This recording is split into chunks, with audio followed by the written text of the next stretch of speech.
Hello and welcome. Today we're working on the three-fund portfolio. You might have heard about the three-fund portfolio. Here we're teaching it. We're trying to explain it where you understand it like maybe a hybrid car.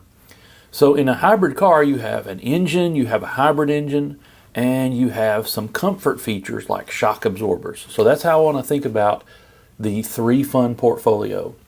Now, for U.S. investors, your engine is going to be the U.S. stock market. So this is the total stock market or the S&P 500. And then your hybrid engine, your secondary engine, is going to be the international stock market. So everything outside the U.S., Canada, Europe, Japan, so on. And then your shock absorbers, to make it a smoother ride, you have the bond market. And we're using the U.S. bond market. So that's the idea of the three-fund portfolio. You have three features, and it's kind of like building a hybrid car. So the engine helps you go.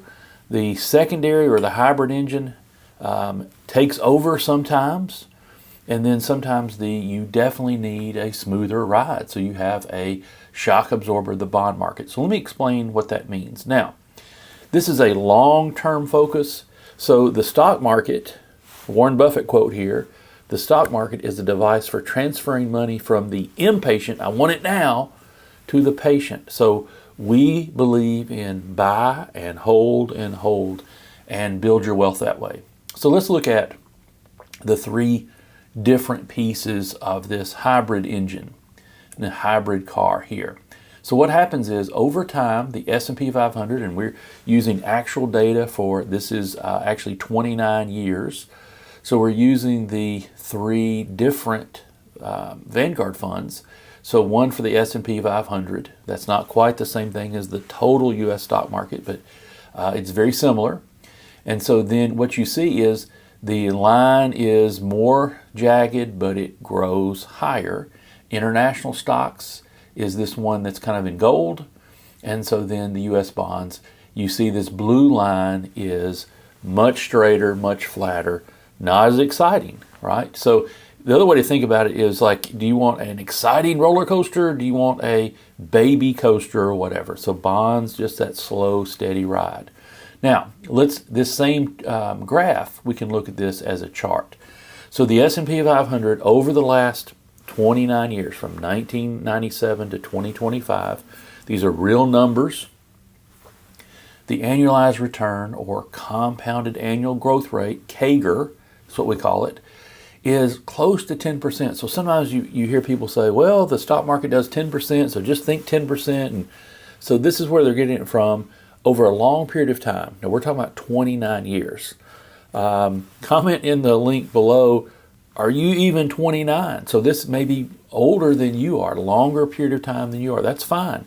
If you're young, then you really want to know this because you have time on your side. Invest now, and you can grow over your lifetime. Don't wait till you're 40 or 50 or whatever. Do it now. So the S&P 500 is what I'm calling the engine of your portfolio. So it returned close to 10%. Now, volatility, let's explain this. This is kind of a math statistics kind of thing. And it sounds like it's difficult, but all that means is the volatility is risk. So this is our measure of risk. We have return and we have risk. So around 18%. So what we see is the line is more jagged. Now this is a log scale, so that means 10, 20, 40. So if we did it on a normal scale, then this line would be a little more jagged maybe. So what happens is there is variability. So if you invest in the stock market, you know it's going to go up, it's going to go down, big days, bad days, good days, bad days, and it seems very up and down, and it is. But over a long period of time, the stock market has provided lots of returns. So the best year was 1997 in this data set. If you started in 97, like, oh, I'm a genius, 33%.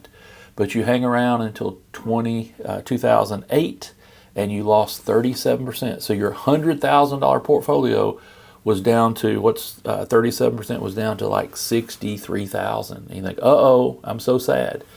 And in fact, it went down 55% at one point. But even including all this, you had a $10,000 investment that grew over 29 years to $152,000. Now, if you were able to start and stick with it, then you see the rewards of investing. Now, the international stocks returned close to 6%. They were risky, just as risky, even more risky, so 18% versus about 20%. They had a great calendar year in 2003, a different year than the U.S. stocks.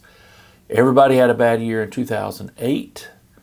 They were down 61% one year, and so your $10,000 investment went to $50,000. So it grew 5 times, right? So that's one reason you invest in stocks. Stocks are ownership in a company and help you grow your investments. Now bonds are just loans you give to companies and to governments, and so the return is about 4%. The volatility is low.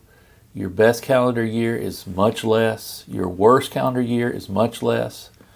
And so you typically don't lose very much in bonds, but you don't make very much. So your $10,000 investment went to $32,000.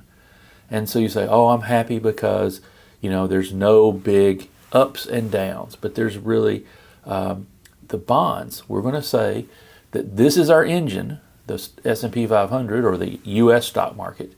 And then we have a secondary engine, a hybrid engine. And then bonds are just for comfort. It doesn't drive your portfolio. Having cushy seats or having shock absorbers doesn't move your car. It makes it a smoother ride, and you stay in the car and you stay committed to investing. That's what we're talking about. We're talking about this long-term investing. All right, so one of the ways we can do this is I've set up 3 different models. What if we did 90% stocks and only 10% bonds? Well, we're going to have a higher return. So here's what happens. You put together 90% stocks, so partly U.S. and partly international. And what happens is your return is a little bit less, your risk is a little bit less. So this grows to $112,000 over that 29 years. If you did 75% stocks and 25% bonds, you have a little bit less risk, less return.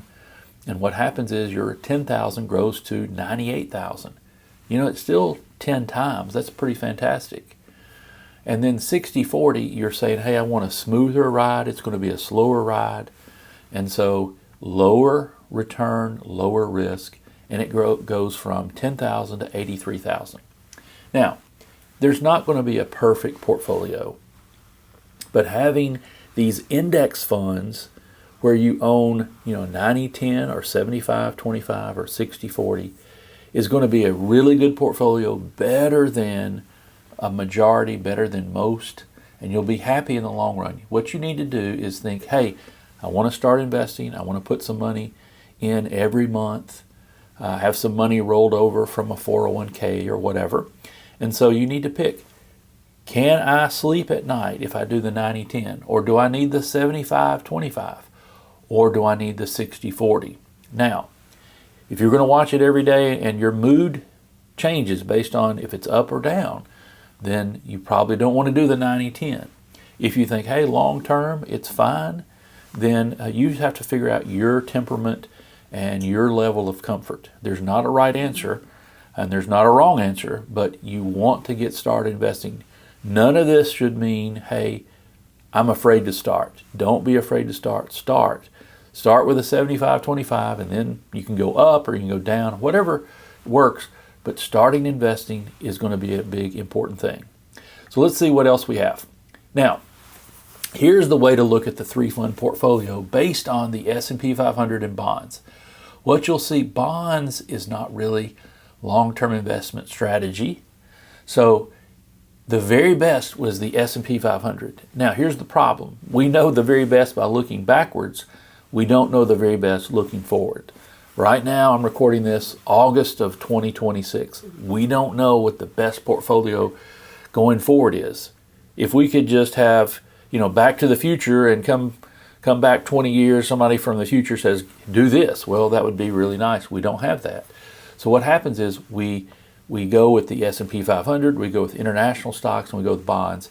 And so typically what would happen is they all kind of move together, but that little extra interest makes a difference. A little extra return makes a difference.